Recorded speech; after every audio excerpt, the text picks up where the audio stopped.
అంబేద్కర్ కోనసీమ జిల్లా పి గన్నవరం మండలం ఊడిమూడి శివారు చింతవారిపేట సమీపంలో పంట కాలువలోకి కారు దూసుకెళ్లింది. నేలపూడి విజయ్ కుమార్ అనే వ్యక్తి తన భార్య, ఇద్దరు పిల్లలతో కలిసి విశాఖపట్నం నుంచి పి గన్నవరం మండలం పోతవరంలోని తన ఇంటికి వెళ్తూ ఉండగా మంగళవారం తెల్లవారుజామున 3 గంటల సమయంలో ఈ ప్రమాదం జరిగింది.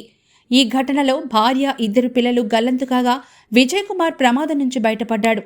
స్థానికులు పంట కాలువలో గాలింపు చేపట్టగా కాసేపటి తర్వాత భార్య ఉమా, పెద్ద కుమారుడు మనోజ్, చిన్న కుమారుడు రోహిత్ మృతదేహాలు లభ్యమయ్యాయి. ప్రమాదం జరిగిన సమయంలో ఉమా డ్రైవింగ్ చేస్తున్నట్లు తెలుస్తోంది. స్థానికుల సమాచారంతో పోలీసులు అక్కడికి చేరుకొని సహాయక చర్యలు చేపట్టారు. పోతవరానికి చెందిన విజయ్ కుమార్ భార్య, ఇద్దరు కుమారులతో కలిసి అరకు విహారయాత్రకు వెళ్లారు. అక్కడ ఆనందంగా గడిపిన వారు సోమవారం తిరిగి స్వగ్రామానికి బయలుదేరారు.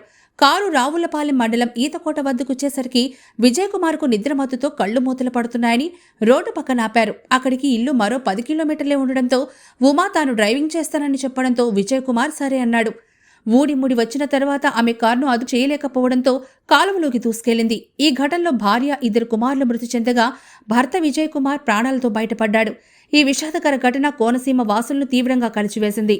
మరో 5 కిలోమీటర్ల దూరంలో ఇంటికి చేరుకుంటారు అనగా ఈ ప్రమాదం జరగడాన్ని బంధువులు జీర్ణించుకోలేకపోతున్నారు. మృతదేహాలను పోస్టుమార్టం నిమిత్తం రాజోలు ప్రభుత్వాసుపత్రికి తరలించారు. ఈ ప్రమాదం పి గన్నవరం పోలీసులు కేసు నమోదు చేసి దర్యాప్తు చేస్తున్నారు.